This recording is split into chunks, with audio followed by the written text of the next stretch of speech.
છોટાઉદેપુર જિલ્લાના વિવિધ વિસ્તારમાં આજે મુસળધાર વરસાદ વરસી રહ્યો છે। છોટાઉદેપુર જિલ્લાની અંદર જે નદીઓ આવેલી છે તે અત્યારે બે કાંઠે વહી રહી છે।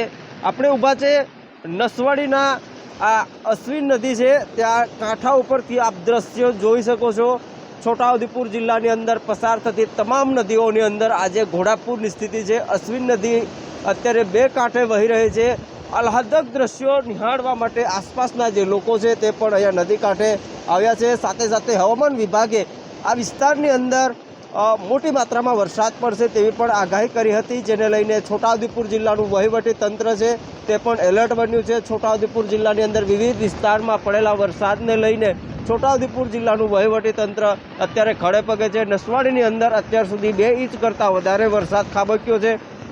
સાથે સાથે છોટાઉદેપુર જિલ્લાની અંદર અન્ય નદીઓ આવેલી છે તેમાં પણ મોટી માત્રામાં પાણી વહી રહ્યું છે। મેણ નદી અત્યારે બે કાંઠે વહી રહી છે।